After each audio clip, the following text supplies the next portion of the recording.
Bonjour, bonjour, beautiful souls, mystical entrepreneurs. I have a question for you. Do you have faith in your life? Do you really, truly believe? We have such an amazing living soul with us today on the Rendezvous with Juju. Thank you for being here, all of you, because you will be inspired today. You will be inspired to take on action upon your faith. And we're going to uncover with this special guest, a beautiful friend of mine, an elevated soul, an enlightened soul. We'll discover what it takes to live and to walk in faith, not just in your life, but in every single thoughts and action in your business as well. We have a gentleman here who is incredible, successful entrepreneur, and a little bit about who's Chad Burmeister, believer, husband, father of 2 teenagers, author, entrepreneur, CEO, creator of and lifelong rebel. I love that. I truly enjoy helping other people unpack their story. That's from Chad. I repeat that. I truly enjoy helping other people unpack their story, unlock their potential, and unleash their story. Welcome, Chad Burmeister, the CEO of Scalex.ai. My friend, you are with us today. Many blessings. Good to be here. Blessing. Yes. I feel like I'm in Arizona right now. I can feel the heat. Well, that's because you are hot, my friend. Everywhere you go, you are a display of ray of sunshine. And I tell you, it doesn't matter if it rains or if it pours or if it's snow or whatever. You are such a blessing for everyone you touch and meet. And you and I met. Let's share a little bit how we met. About, well, in the human life timing kind of thing was, I think 2 years ago. Yeah. Time flies. And since then, we've done wine tasting events online. You've met a lot of my friends. I've worked with your husband on a marketing couple of projects. And it's been awesome. The way we met is pretty cool because there was a room of about 30 people, and it was in Jeff Hazlett's downstairs of his high-rise apartment that he lived in. Oh, yeah. And it was a cool fireplace, cool room, and it was my day to present in front of a group of these 30 business people that I really didn't know very well. Wow. And I've presented in front of people before, but this is Hazlett and E-Rock, and these are some, movers and shakers in the business world. So I'm kind of sitting in the back of the fireplace preparing my remarks, and I went through and I talked about the nerves that an entrepreneur has when it comes to financial, right? Cash flow. Yep. And I remember going through it, and there was a point where Juju finally, at the end of this, everybody goes around and they all talked, and there were 5 people. Well, here's what you need to do. No, here's what you need to do. And then Juju stands up and goes, okay, hang on, Chad. Here it is. Right now, at this place in time, you need to decide if you're going to walk through this circle or not. You need to leave behind your sales rep attitude and beliefs, and you need to move forward and become a CEO. And you clapped. And I felt like this magnet being pulled forward. And I was like, okay, there's the hole. I walked through it and I looked back and I was like, yep, that's gone. That's behind me. And now I'm the new person. And ever since, I've really acted like a CEO. So that's how it all began. Chad, you're so humble. Come on. You guys don't understand. Like, this person that is here with me today is like an incredible source of wisdom in business. I mean, you're tremendously successful. You have been for many years. You have helped hundreds to be where they're at. So brother, come on, you didn't need me to become a CEO, okay? I was just there to remind you of the things that you already are. That's it. Well, sometimes you need the kick in the pants We all do. for that reminder. So Yeah, I yeah. appreciate the hole in the universe that you opened up that day. It's my pleasure. I'm just glad I didn't scare you away because, oh my gosh. I'm glad the hole didn't close faster than I could walk through it. That's for sure. I always have my sword with me, you know. It's invisible. I see it, and it goes like, you know, but you Well, do remember that. what was neat about that day is that there's these 30, 40, maybe even 50 entrepreneurs. And at the end of it, Holly from here in Denver, Yes. who talks about mindset, Absolutely. she stood up and she said, hey, is this okay? It feels to me like I need to do a prayer for everyone. And it was like, yeah, let's do it. And so she prayed. And that was kind of, if you think about this was pre-COVID. Yeah. And so usually people don't bring prayer into their businesses. There's a handful that have. There's organizations who've done that. C12, I think, is one. There's a couple. But they have Sure. like 2,000 members. It's not like it's blown up to millions of people yet. Right, And so, right. but with COVID, with the change where now everybody works from their home office, right? I'm in a home office right now. Hey, this is you're in my house and I'm in your house. Yep. Well, now I get to speak my truth and be who I am, where if it's your office and it's in your four walls, then, hey, maybe I have to walk on eggshells a little bit. Guess what? Welcome to the new world. The new world says it's okay to bring the line together. Your business and your faith are one. It's all part of the same package. So how, in a time in your life where you perhaps made that choice, or you uncover what was meant for you at the soul level, your purpose here on this earth, your service to others, in your business, in your life, how did that transpire? Because you must have had an event, you must have had something, you know, most people who are elevated as you are, enlightened, they had a major divine, you know, event that happened. Is something like that happened to you that was so profound that cracked the code of really what really faith is? And share what for you what it is to be having faith in your life. So There's that point of view, there's three pieces of it. Yes.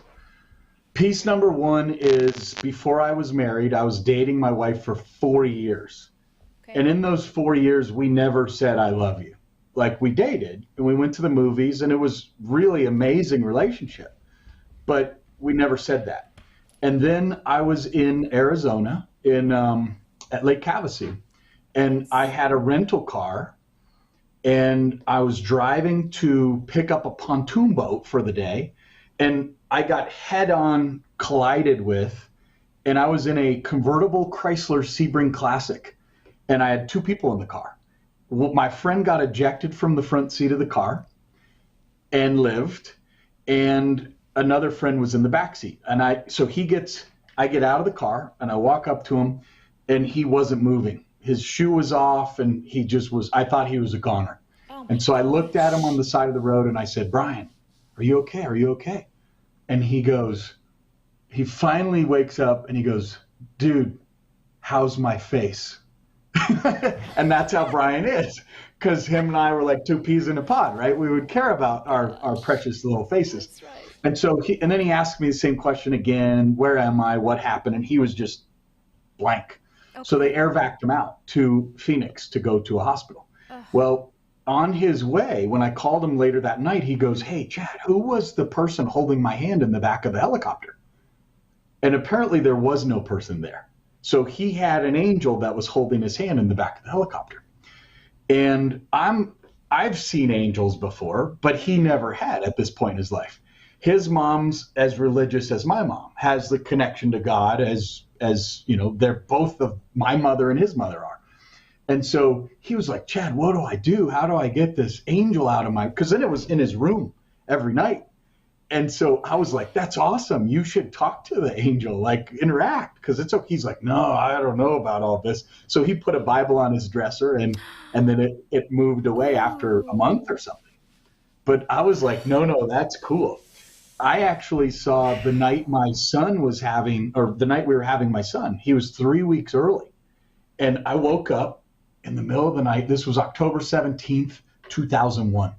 And I woke up and I looked at this angel in a white gown. And I just stood there for like 5 minutes, sitting in my bed in Tustin, California. And I stared and stared. And I was like, I'm pretty sure it was my wife's mother because I never met her. And then, and this is 3 weeks before the due date. And so I'm sitting there staring at this angel. An hour later, I wake up and we go to the hospital, and because her water broke, right? And so we had the baby that night. And so that was an interesting kind of point number two. So that caused me to kind of open up to the world. I have a bolt that I found on the side of the road that's steel and metal, and it's bent. And it reminds me, I have it on when I wake up in the morning and I look in the mirror and I brush my hair, it's there because it reminds me that life is fragile and that it can be bent. The metal can be bent, right? And I've given the counter pieces out to about 4 people. Jordan Dufort has one of those counter pieces. Robert White, who's coming to my house tonight, has a counter piece. Rich Blakeman has one of the pieces. The vision is I've scattered the pieces so that they can come back together when we accomplish the goal of creating what God has in mind for us to create. Wow. Let me just suck that in because you're transmitting. Do you even realize that you're such a powerful transmitter? That I don't think, and I don't want, and I'm not saying, so let's talk in the way where we are speaking to each other's higher selves. And when I say something, it's not coming from the head space. When you say something, it's not coming from the head space. I know it because your frequency of your voice is such an alignment with this core vibration of love, compassion, Christ consciousness. I get goosebumps each time I talk to you. I mean, we have conversations on the phone, just you and I, when I'm in my kitchen and you're probably in your kitchen. But it's like, it is so empowering to have people like yourself in our lives. So if you're watching this, you need to understand this about Chad. Like, if you feel like you're telling yourself, okay, I'm an entrepreneur and there's something that's missing, I'm not sure what it is, don't overthink it and take action upon that, which is your own innate gift, your intuition, and connect with Chad. Because even if he's not the one who's going to help you, he's going to guide you to where you need to go. And well, let me share with you. So the next thing that happened is I went to a conference it's called the Litvin Intensive. And the guy's name is Rich Litvin. And he coaches people at $100,000 a year price points. So he has major celebrities, and he was a school teacher before he discovered that he has this power to help people unlock what's going on. And so I saw him, I got a golden ticket, right? Which means I got invited by another person and I didn't have to pay. And that was nice. And it actually changed the trajectory of my life because what it did is I saw 150 of these life coaches go through an experience where he would pull up his mic and he would say, "How would you like to be coached by me?" And it was like, oh. And then the person would be like, "Well, I'm new to coaching." And he'd go, "Okay, time out, pause." And he'd actually have a fake remote control TV and he goes, "Pause."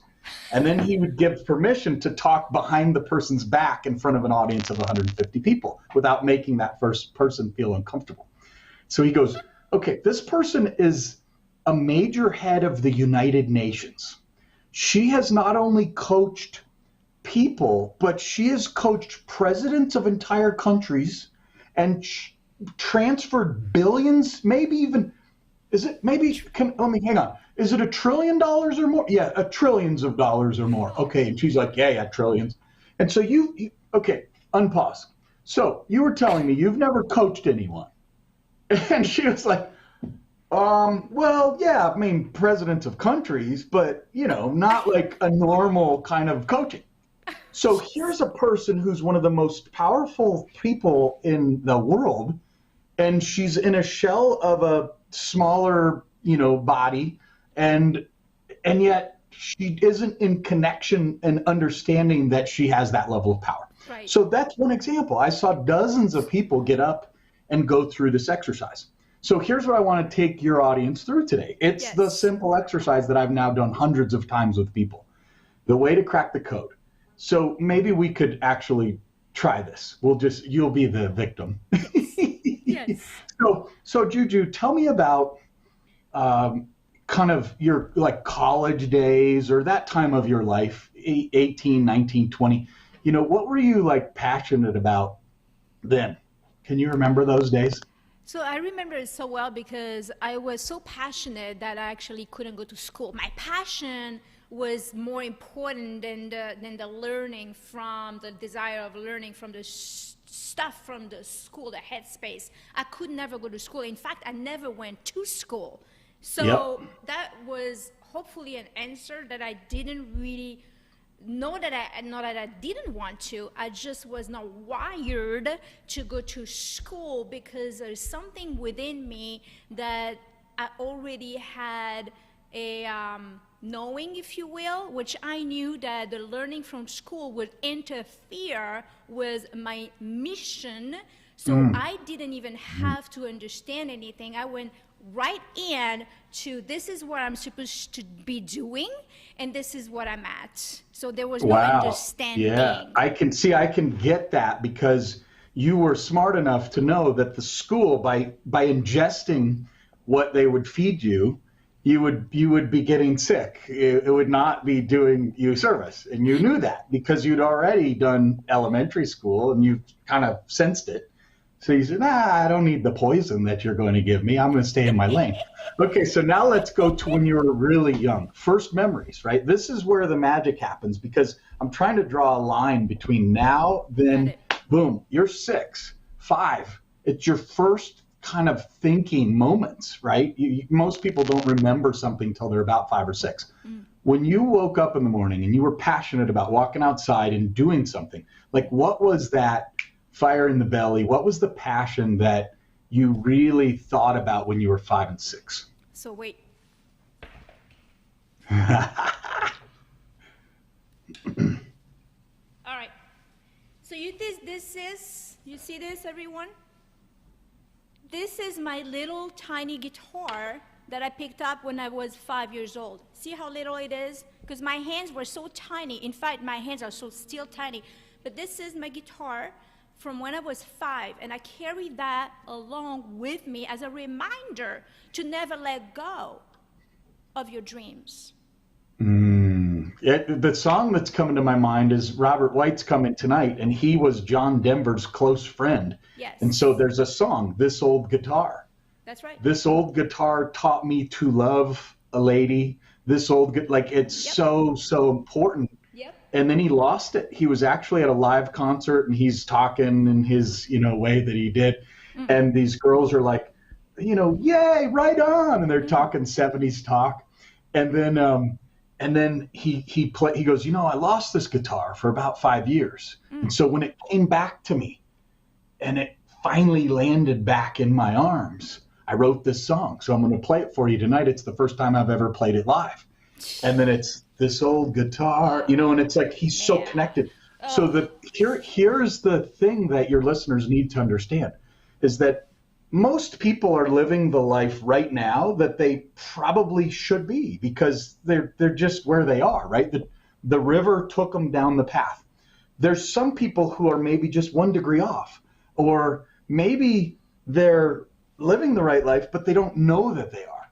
Here's the litmus test. If you can go back to when you're 5 and 6 and go, what did I think about before the world put filters on me, right? The world's going to give you all kinds of different things. Your parents, your teachers, your pastors, everybody brings their own baggage and their impact and influence on your life.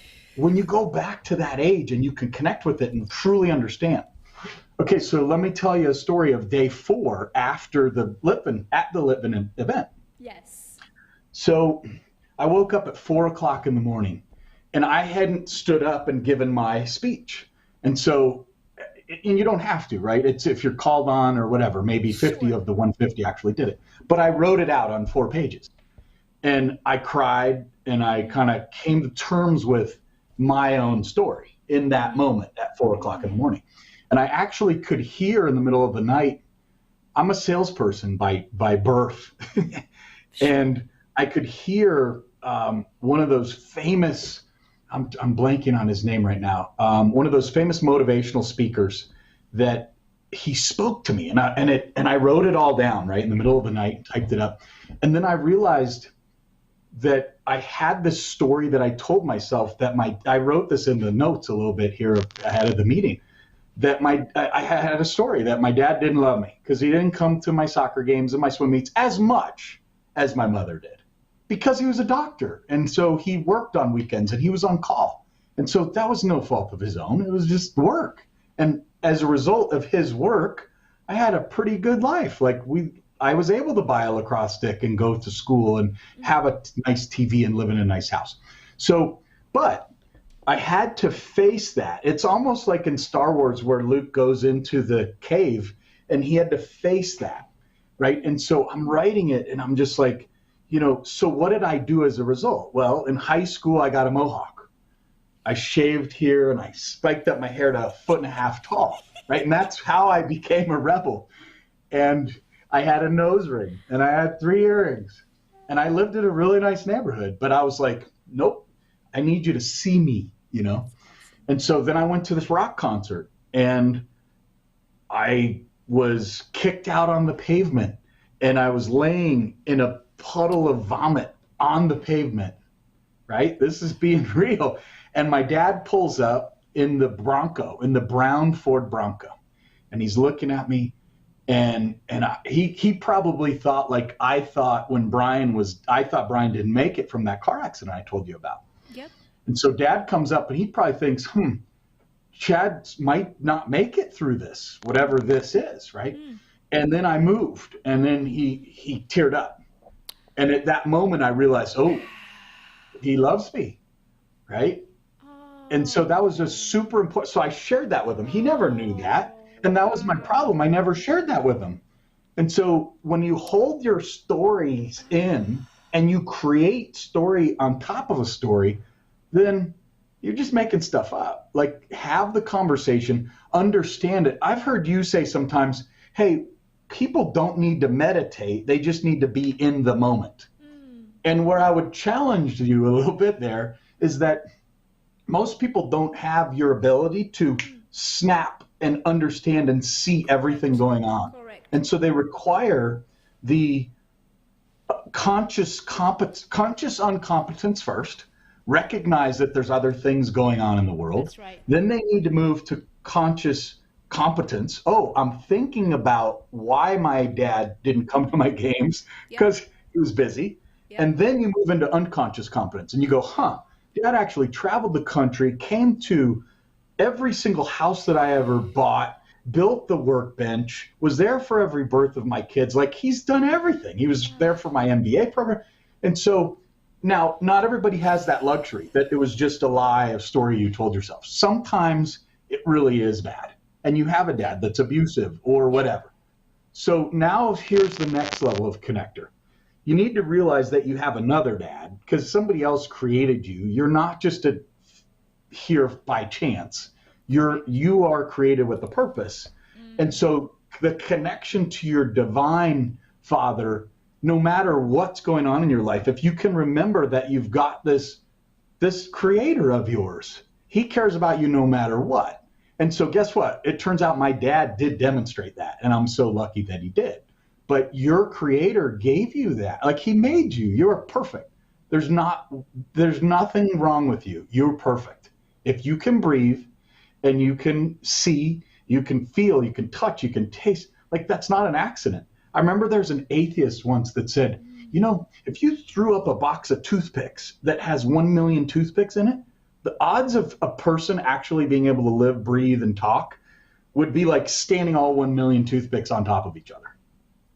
Let's be real. This stuff doesn't just snap and automatically appear. We're not just particles of dust that came together. We were created.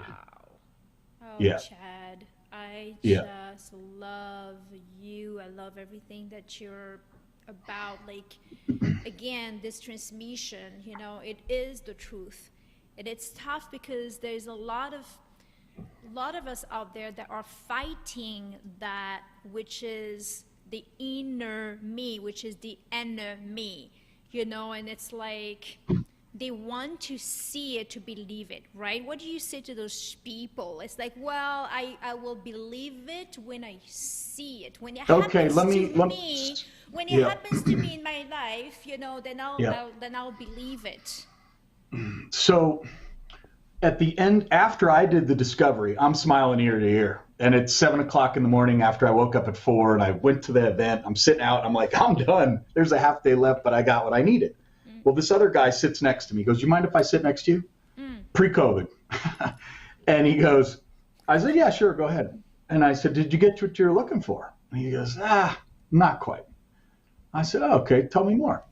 What were you looking for? He goes, well, you see, I was a police officer for the last 20 years. And I'm about done with that, and I want to go into coaching. So I thought I would come here and learn how to be a coach. I want to write a book. I've got all these aspirations and goals. I was like, okay, tell me more. And then I took him through the exercise. Tell me about this age. Now tell me about when you were 5. And he said, you know, when I was 5 and 6, I had an abusive dad. He actually physically and mentally abused me. He was an alcoholic. And so the police would come, and they were my angels. And so when my angels showed up and they protected me and had a conversation with me and shared, some of them actually shared about God and Jesus, and he's like, it was amazing. And so that's why I became a police officer. So for 20 years I've been doing that. So I'm kind of peeling back the onion. So then after about 10 minutes of this, I said, so here's what I heard. And I used his name. He's from Arizona, and he was a police officer in Arizona, funny enough. And I said, so here's what I heard. At a very young age, you were abused physically, emotionally. And then for the first handful of your life, the police would come and they were your angels. So for 20 years, you became an angel for other kids. And that was the favorite part of your job. In the past couple of months, you decided that it was time to put your badge on the desk, trade that in, so that you could spend more time with more children, because that's what your passion in life is to be an angel for children and then not do the rest of the duties that you were doing as a police officer. Wow. And so you're writing a book because you're an authority in this area, you're an expert, and that's why people want to. And he just broke down in tears. Wow. And then we went to the rest of the event. Afterwards, he came up and he's like, can I give you a hug? And I was like, yeah, man, sure, bro, whatever. And it was like that 12 minutes of time is all it takes to unpack, understand, unleash. You've got it. I mean, it's all sitting inside of you, but it helps to go through that exercise. Thank you for sharing this, because you put it such in perspective into embellish it into really a true, real story with a real person that you had that experience with, so people can realize and see the importance of what it is that you do. Now, do you do this aspect of coaching, if you will, bring forth your step into your own power of authority, discover your purpose kind of thing with what you do in your business? Can you share about how do you do that in your business? Is this how you really create your business around that mission? So the business, how do I put it? I always have been competitive, and I knew that even at a young age. Rope climb, I would win every time and held the record for years after I even did that. And then, so I knew sales was the thing for me. But it was, you had to push yourself out of the comfort zone, because I wasn't always extroverted, meet with people in person. I was nervous and embarrassed a little bit. So I had to punch through that for 20 years, 30 years.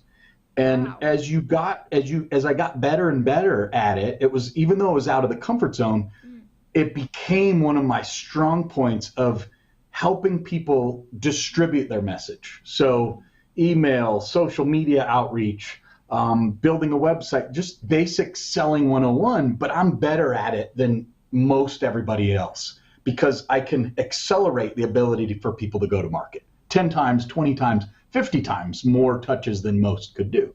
And so now that I've got that lane of discovery of speeding things up, and then I combine that with the power of what I discovered with the Rich Litvin event, I was like, you know what?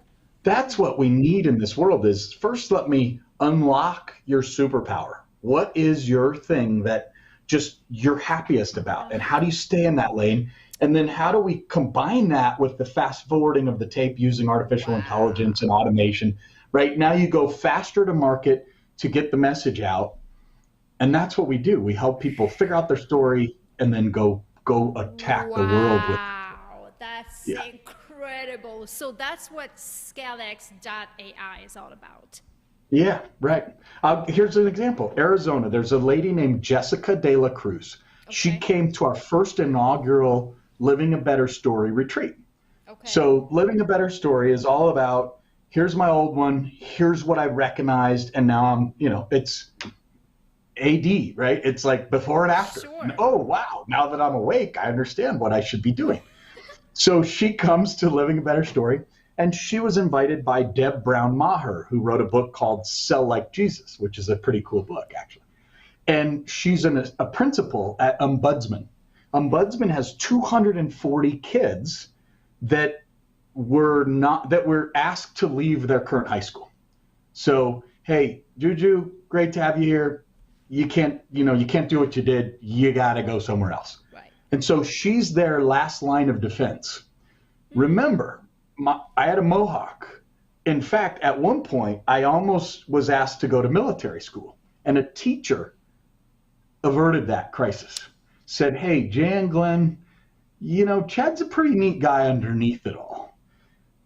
I see him in class. He gets mostly all A's, if not all, maybe one B. I think one time I got a C just to piss off my parents. That's awesome. And so when I met her, I was like, wow, what an amazing woman who uses her gifts to help these kids who might not otherwise make it and graduates them and everything. Well, then Robert White says, I've been asked by God right now to retire your student debt. And she started crying. She was like, what? Are you serious? So later that day I said, so how much, Robert, how much is the student debt? And he said, it's $150,000.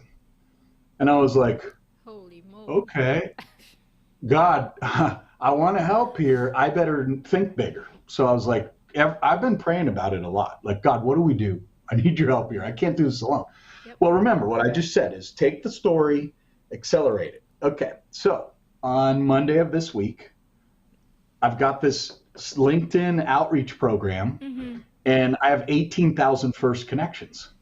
So I said, hey, and it says, hey, Juju, right on LinkedIn.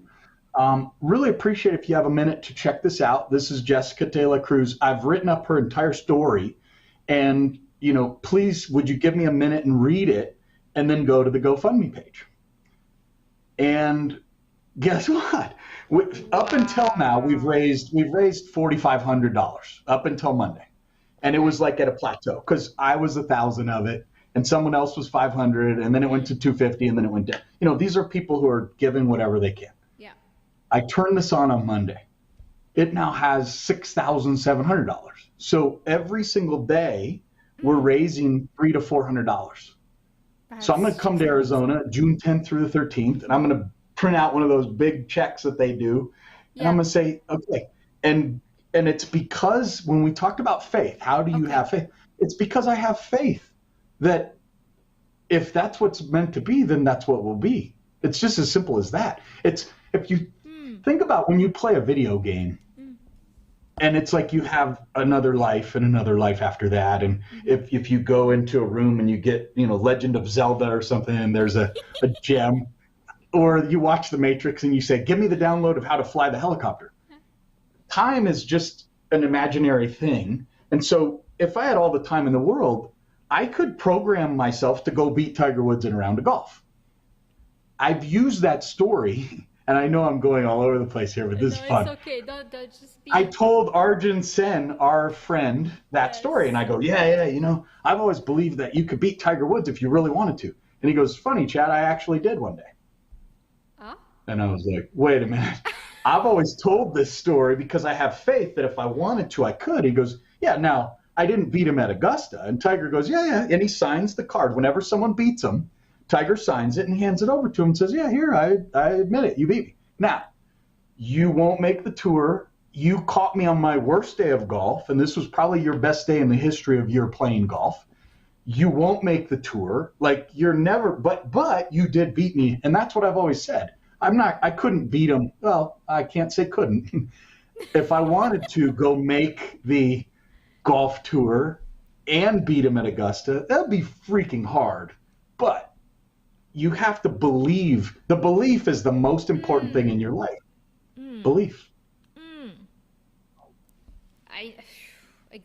It's the wisdom is so powerful. It's those words that hit me each time. You said you speak for a period of time, and it's just like it's such a beautiful flow. And then you arrive in that one word that is just that truth. And you're just one of those beings that just speaks from that place of consciousness, and you speak, and then you're unlocking things, in people. You're unlocking their doubt, the doubt of faith. Like you say, believe, and I know how strong that is when you said that, because you built your entire destiny, your marks, your grids, your foundation in your life. It's on that place, of belief. And I know we just have maybe 5 more minutes, if that's okay. Or I just want you to share, like, is there like time where of course there's going to be time where you are still going to be tested. Do you feel that the more you are anchored in this state of consciousness that is, call it, to me, it feels like it's the vibration of divine Christ consciousness. It's this frequency. There was, so the last story I'll share with you is that my son experienced some bad burns from a grease fire on February 17th of this year. Yeah. So he's cooking his meal, he throws in the breadcrumbs, poof, catches on fire, 12 inches high. And what does the boy do that's 19? He puts it under the sink. Poof. So it just fireball, So face, hands, all of it. And all you can do in those moments is have faith and say, okay, like, there's shock. You go through, just like someone passes away, you go through those stages, yes. Right? It's just your human psyche does that. Yes. And so I've been through enough of those where you go, all right, first I'm in denial because it's like, and then my wife gets in the car and goes, and I'm with my niece and nephew, and I'm like, oh yeah, I gotta go too, this is terrible. And so you go through that, and then you see him, and it's like, okay, he's going to get through this. And then for 5 days, it gets worse. It blows up, and the hand, and it's peeling. They have to scrape it off every single day, the whole layer of skin, right? So you get to day 7 or 8 or 9, and they say, okay, we're going to have to do a skin graft. We're like, this is, and then, but his face is now getting smaller. It's getting better. And I'm like, okay, we got day before surgery. The nose has a ring around it. It looks like it's just, the tip's going to fall off. And under the eyes is bad. And so when you said you have to see it, like my parent. This is the Bible that my parents actually read to me when I was a kid. And it turns out, I didn't realize this till my mom gave it back to me, to Jan from grandmother. So it was actually from, hang on the other side of this slide, from grandmother. And so it's written by we have a Russian grandmother somewhere in the family, and German and all kinds of different families. So this was the Bible that we read with these, and it was picture book. It was awesome, right? So I have this firm belief, but I've never been tested. And all you can do is believe the stories. For these are 2,000-year-old stories, but guess what? Someone wrote them, and they were as close to it as I was to my son's situation. So picture this: the day before the surgery, I come home and I just broke down, and I was like, God, and I kneeled down by the bed and I said, listen, I've never asked for a miracle. Never, not once. And I would never ask for a miracle for me. But could you give a miracle to my son? Because he's 19, he needs it. And what I ask is that you give the miracle that can only be described as a miracle. And I was like, and so I was trying not to test God, but at the same time I was like, I just really need this favor. And so my mom apparently that night prayed all night too. So we go in the next day, and it was kind of comic when we got there. He's like, we get him to the surgery. He's in his gown and everything. And he goes, I have to pee. We're like, okay, Brendan, you can go. And they're like, really? You were like ready to roll, And so they wrap him up, and a week goes by, and you're like, okay, God, please, please, please. And just like in the movies, or just like you would read in the Bible, when they ask a dead person to rise, or when anything you can imagine that's like the craziest thing you've ever heard, they unveil this thing, and we're just like, okay, what's going to happen? And the nose piece stayed on for an extra 2 or 3 days. And then finally they took that off. And I'm like, wait a minute, let me touch that. Is that the same nose I saw a week ago? And it was like, there's no other, I asked. Anything except could be described as a miracle. And that's what happened. We had a lot of people praying for Brendan, United Airlines pilots, flight attendants, because we just really put the word out. And so it helps me connect. If now I saw that, now you have to go back 2,000 years and go, you know what? Other people wrote about this. They're not full of crud. They actually wrote those things in the state of time that they were in, and they faced the same levels of trials and tribulations we face now. Wow. There's only a scale of 1 to 10. Here's another cool one. When he got burned, he goes, first of all, I'm glad it happened to me. Wow. We're like, what do you mean? He goes, because it doesn't have to happen to anyone else now in our whole family. They're all going to hear about it. Okay, that's pretty profound statement. And second of all, Dad, what on a scale of 1 to 10, they keep asking me how bad my pain is for the meds. And he goes, I don't know what to compare it to. What's a 10? So he'd be like, I don't know, a 2? They're like, okay, then you don't get any pain meds. He's like, wait, then it's a freaking 8 because I'm in a lot of pain. But if there's only a scale of 1 to 10 in life, think back to when they were living in 2,000 years ago. Maybe there's Roman warriors and people are dying and getting killed in streets and stupid stuff. And we look at the world we're in today and we're like, oh, but it's so scary, and the left and the right and all this stupid stuff. And you go, you know what? Go above it, rise above it, look down and realize that it's the same stuff they dealt with then. And you just have to have faith that it's all going to be okay. Wow. Thank you so much for sharing this. Isn't this a time, we call it this, age of Aquarius, age of enlightenment, if you will. The opportunity for all of us as a unit to get back to that core value. Isn't it like we are being tested, the COVID, this duality, the duality, in politics and the economy? Isn't this right in the front of us to say what? Yeah. Right. And diversity inclusion is another one that's like, yeah, you know what? Let's take off the political blinders And let's look at it from a point of view of what would Jesus do. And you have to look at it from the perspective of truth. People say truth is made up to you, the individual. And I say, okay, you may have a perspective of up versus down and left versus right, but there is a universal truth. Correct. And it was written about in here and in the Quran and other people's view of the truth. But the truth is the truth.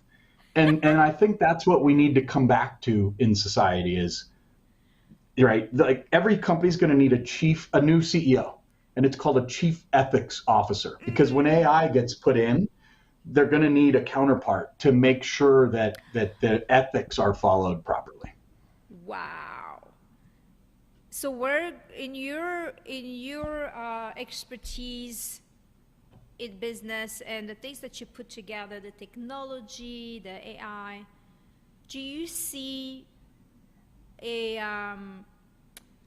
really like a big event?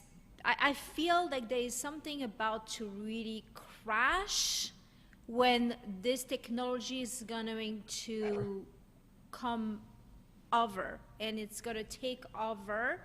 So what you just said, do you feel like we're at that time where the technology is going to take over, and what will it take for us to be who we are and keep those values, those sacred values? Think about the time when people have said, if I could solve world hunger, like that'd be an aspirational goal. And the level of productivity in America right now with the advent of AI, and it's been around 25, 30 years, but we didn't have phones and high-speed internet. Productivity's going like this. The need for headcount's going like this, slower pace. So one person now can do the work of 10, 20. And so I remember I heard Bill Clinton speak one time, and he said 5% increase in productivity meant massive gains for the economy. And that was around the advent of the internet.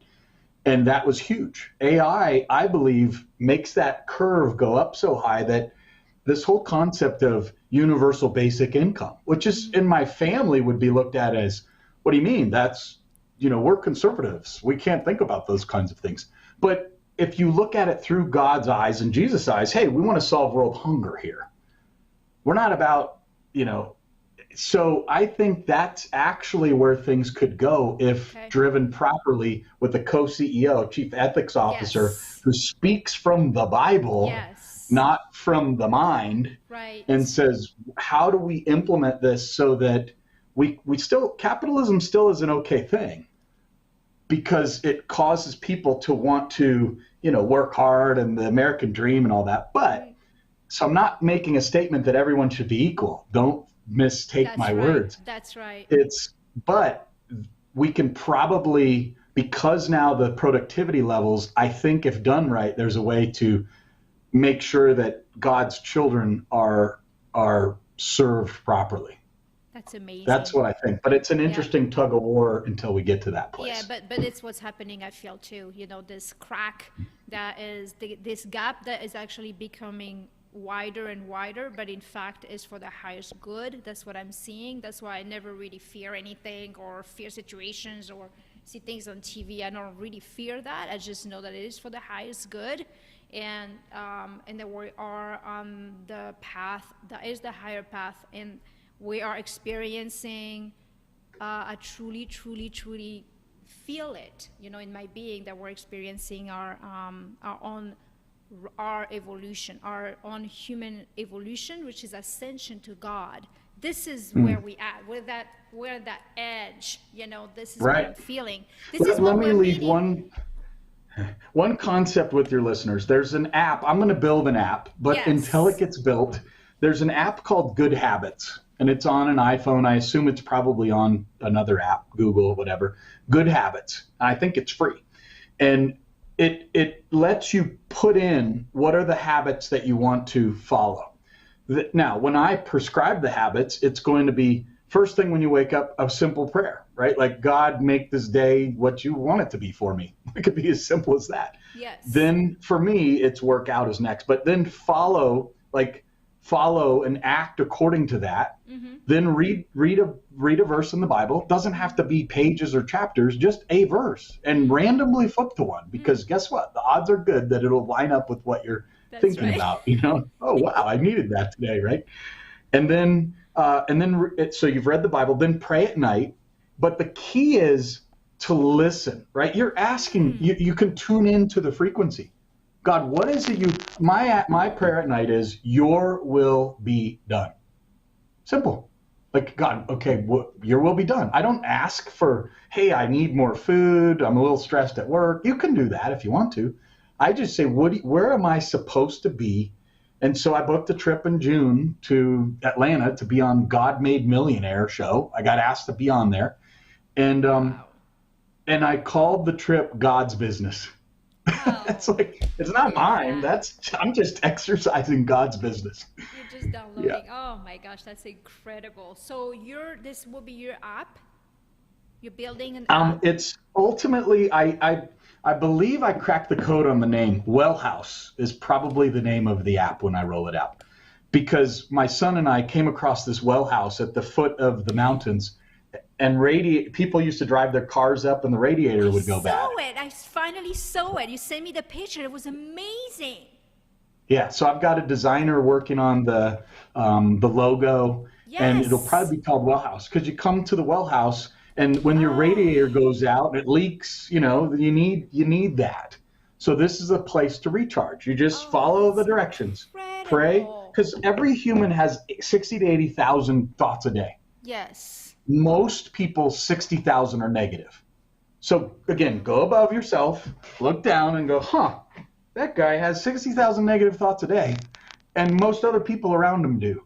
How does he change those thoughts into something else? Wow. Oh, he has this little app, pray, read the Bible for a verse. And hey, guess what? There's more things you could do. If you want to own 70,000 of 80,000 thoughts, well, then add a workout in the middle of the day for 30 minutes.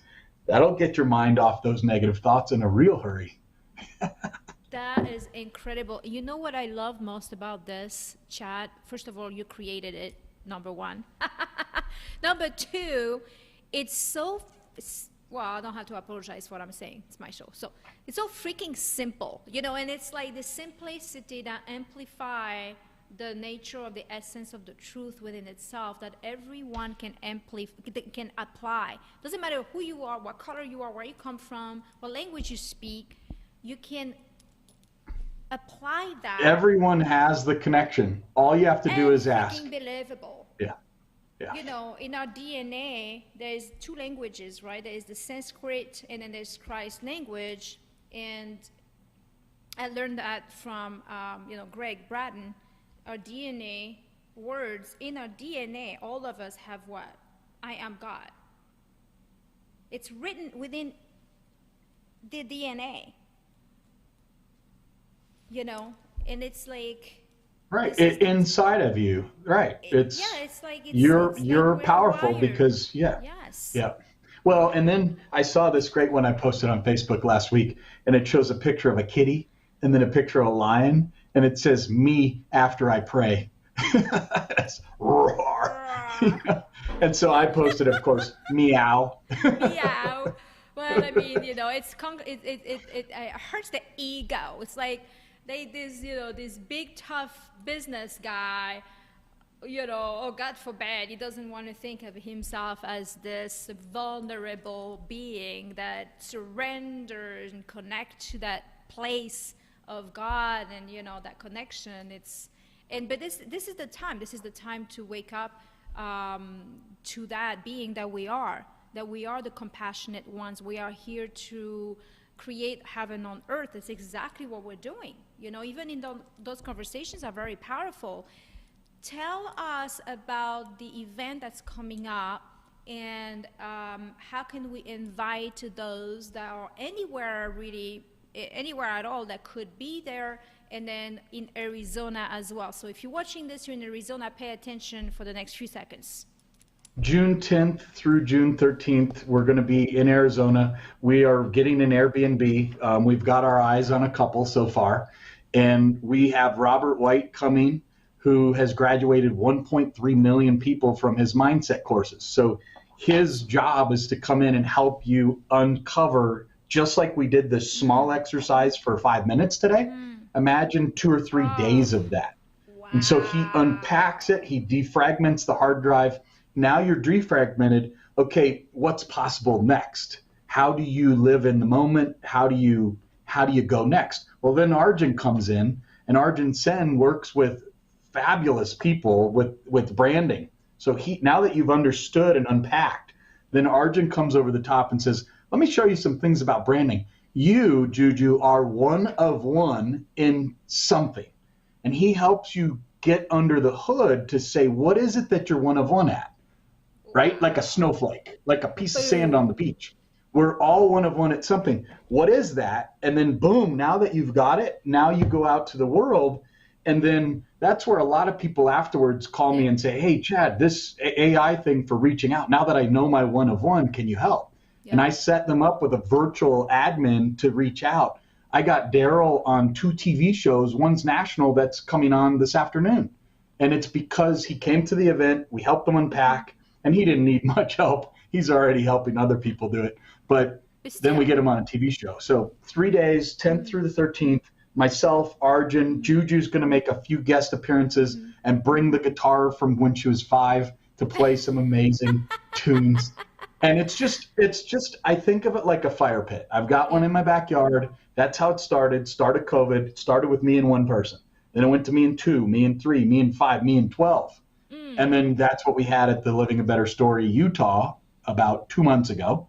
And now this is Rev 2.0. So I'd love to have you there. It's very affordable. If you have a challenge with affording it, let me know. Like, we'll figure something out. We want you there. If you feel drawn to be there, then you have to be there. Like, follow God's command for your life, and life will change as a result of it. Yeah, and I think you made it small enough so it has this impact. And the group that comes, it's interesting because when we do events, gatherings, and they're small, the people that show up are the people that really are going to be there fully in acceptance of the message of what they're supposed to do. And it's such a beautiful group. They're all in sync with one another. So this event that you're putting together, that you're hosting, is small enough that the people are coming, but also they're not just coming for themselves. They're also going to meet others on the path that is going to amplify their life, their business. They're igniting their Power Soul foundation, and they really be excited about, taking action, really. So this is amazing. I'm excited to be there because it's very, very, very unique. It's no longer the minutia of the business stuff that used to be in the old paradigm. It's not a presentation and then we do another presentation. It's a highly transformative, interactive experience that you walk away from a changed person. Oh, this is incredible. So I will put the link in the comments. I will do a post about it. You'll see me, continuing posting until that event, because I will be there. And if you're watching this, if you have that calling, take action right away. It's a very small event, so make sure that you sign up for your room, and make sure you have that lined up in your life for this June 10 to the 13, right? So yes. That being said, what is the final thought that you like to share, even if it's just a word or a command? Something that you want to leave us with. It might not be anything at all. It can just be in your own presence. And also your website is chadburmeister.com. Is that correct? Yeah, that's my personal site. The song that came to mind 20 minutes ago, and it was so in tune with what we were talking about, is by U2, Every Breaking Wave. Yes. And it's every breaking wave. And it's like we try to change the breaking wave. Guess what? The wave's going to continue to break. And so stop trying to push it or change it or keep it back. Like, let the wave go, right? And be on the wave and understand what your wave is. and where can you be one of one, and then just go for it. It doesn't matter if you make, maybe you thought you needed to make $500,000 a year. I did, and I did that once, and it was like, yeah, okay, that's cool, but I'd rather make $80,000 a year and be extremely satisfied with the work I'm doing and impacting other people than make $1 million a year. Because when you're in your lane, things just happen. And so every breaking wave, right? Let the waves just, and when you listen to these songs, Need to Breathe does it, you know they are in this connection also with their divine creator, because the latest Need to Breathe especially, it's so in tune. It's like I can hear that, and I hear the Between the Shores they talk about, and I'm like, oh wow, that's God on both sides. And you just put your raft in the water and you let it take you. Same concept. Every breaking wave. Get on it, don't fight it. Breaking wave, don't fix anything, don't fight it. Get on your wave. You are on the wave. You are the wave. You are the wave experiencing itself. You know, and it's orgasmic. This conversation is so powerful, Chad. I know you got a business to run, a family to go to. I'm a little selfish that I'm trying to to take more of your time. Well, you know, when you follow what God tells you to do, sometimes you're like, I'm spending half my time doing these passion projects, and guess what? That's the wave I'm meant to be on. He also said, hey, by the way, your company that you worked for 10 years ago is going public. And he said, hey, and I'm not going to give you the money for 6 months. So I'm in a 3-month lockup on some stock. But it's like, Chad, keep doing what you're doing, even though it takes you away from your work. This is your work. Wow. It takes you away from your work. This is your work. If that's not a message, Chad, wow. Faith, man. It all comes down to faith. It's been written about 2,000 years ago. There's a lot of people who get it. You just have to be open to it. And it can be as simple as pray in the morning, follow what you're asked to do, pray at night, and that's it. Three things. And you know what's so interesting, and I know we got to go, but something came through and I had to share it, right? Oh, okay. Okay. So it was written 2,000 years ago. If you look deeper and farther before that, before that, it was written, in fact, 6,000 years ago. Okay? And I'm not going to go so much in detail because has nothing to do with religion. Nothing. Those words and who he was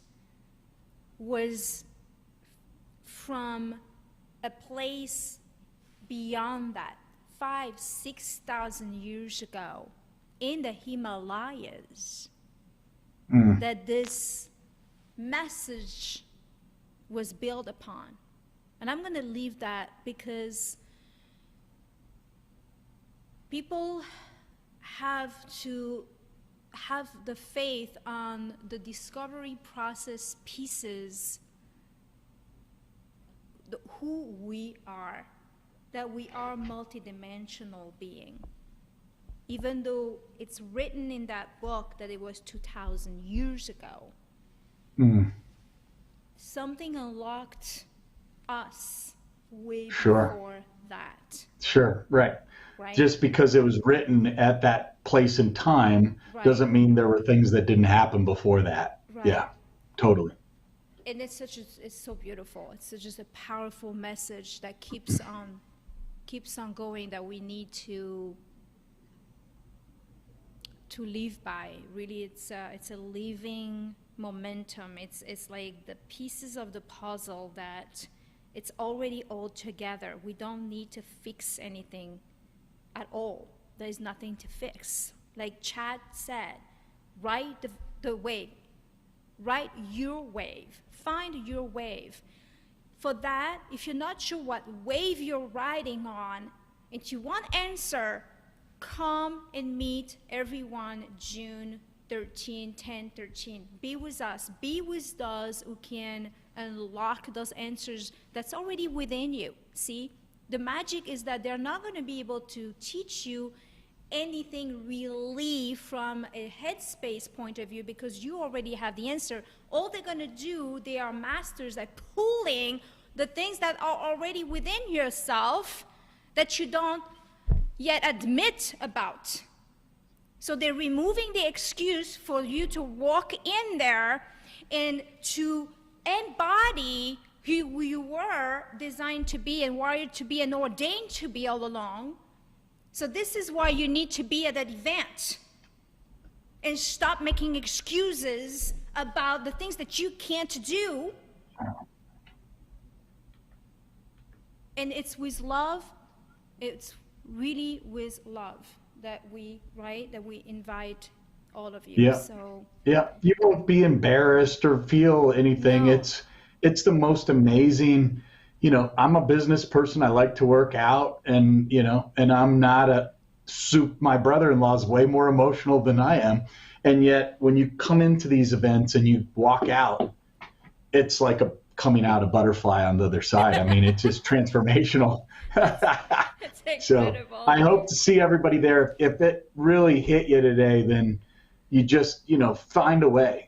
Ask your employer to pay for it. Ask your mom or dad. Ask your brother. Like, if you don't have the money, just get there, because the money will come when you transform and you find the way, right? You just have to go. I mean, and it's just so do it. affordable. It's ridiculous. I mean, literally, I was even shocked. I was Yeah. like, what? Yeah. Juju's like, wait, you're only charging minute here. $1,000? What are you talking about? I don't even know. Like, Aren't you staying at like a 5-star place?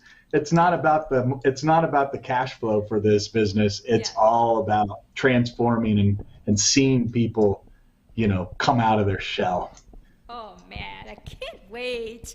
My brother, I'm excited. Chad, you are an incredible soul, brilliant, successful, mystical entrepreneur, and I am forever, ever grateful that we've met and we continue on the higher path to share our journey with each other. And wow, that's incredible. Thank you all for watching. We'll look forward to send you all of these links about the events and what's going on with Chad. Make sure that you follow Chad as well, and I will send you divine blessings and love. So much love, you guys, and don't forget to tune in to the Mystical Entrepreneur Tribe. That's the Facebook. Join us, and we'll see you on the next Rendezvous with Juju orgasmic conversation. Thank you for all these orgasms, Chads, today. Wow. Good times, good times. Thank you so much, and a bientôt, my friends. Thank you, Chad, so much for your time and presence. I always say the most important gift you can give someone is your own divine presence. That's the most important gift you can give someone, your own presence to the world.